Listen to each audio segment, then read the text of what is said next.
Look at the glowing cityscape behind me.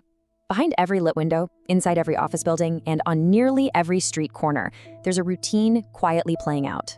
In this explainer, we're exploring one of the most successful, omnipresent business models in modern retail, the global coffee chain. At a glance, it just looks like a simple exchange of goods, but behind the steam and the paper cups lies a highly engineered system that most people never even notice. Sell coffee? Make money?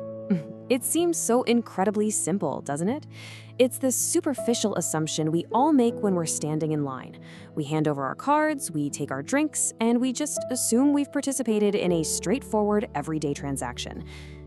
But if it's truly that simple, why do only a select few dominate? Why doesn't every independent local coffee shop become a global multi-billion-dollar empire?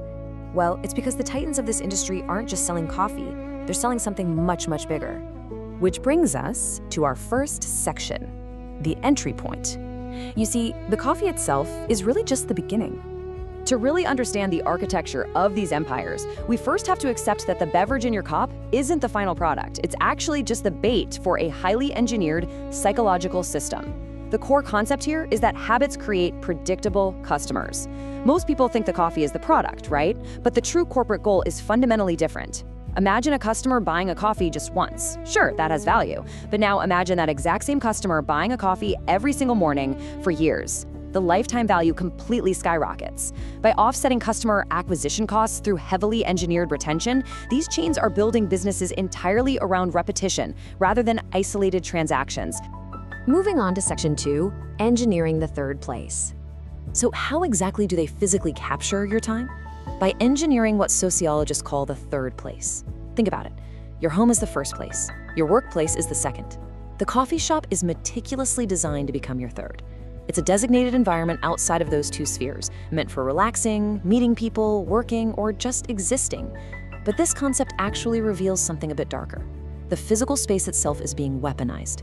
The coffee just becomes an excuse to pull you into a much larger, all-encompassing experience. Literally nothing inside a successful coffee chain is an accident. The music, the lighting, the seating, the smell, the overall design. Every single one of these elements is deliberately engineered to influence exactly how you feel the second you walk through the door. And why do they do this? Because comfort is a calculated metric.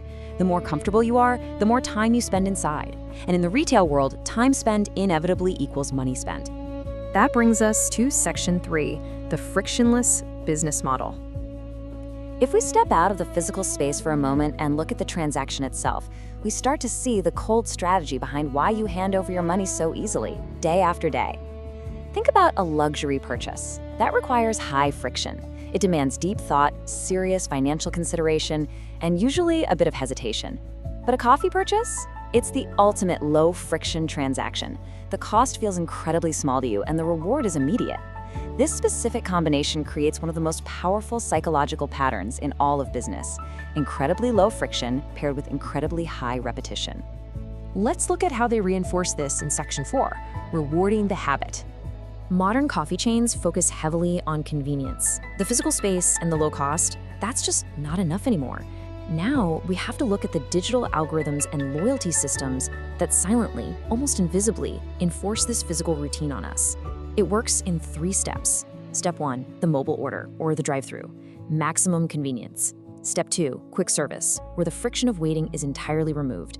And step 3, loyalty rewards, that immediate payoff. The easier this entire experience becomes, the more likely you are to just repeat it again tomorrow. This is the exact loop being played out by millions of people every single morning. And the bait inside this digital trap is carefully quantified. Points, free drinks, special offers. These chains are constantly rewarding your repeat behavior. But let's be perfectly clear about what's really happening here. As a customer, you feel rewarded, right? You feel like you're gaining tremendous value. But the company is gaining ironclad retention. These systems don't exist to give you free things. They exist to strengthen your habits and absolutely guarantee your return. Which brings us to our final section, the ultimate product. You see, when a business reaches this kind of massive global scale, an invisible shift occurs. They stop selling beverages entirely. Instead, they start selling identity, lifestyle, and community. The brand ceases to just be a product and morphs into this embedded part of your daily life. The most successful coffee chains in the world aren't actually selling coffee anymore. They're selling consistency, that psychological safety of knowing exactly what you're going to get no matter where you are in the world. They sell comforts, a perfectly engineered, temperature-controlled, acoustically designed escape far away from the relentless demands of your home and your office. They sell convenience, the absolute total removal of friction from a daily transaction, perfectly streamlined by predictive algorithms and drive-through windows. And finally, they sell habit. Coffee was never the true product. It was simply the vehicle, the delivery mechanism for this heavily engineered behavior. I want to leave you with this thought from the explainer's source material, a rather haunting conclusion. The real business of coffee chains isn't caffeine, it's repetition.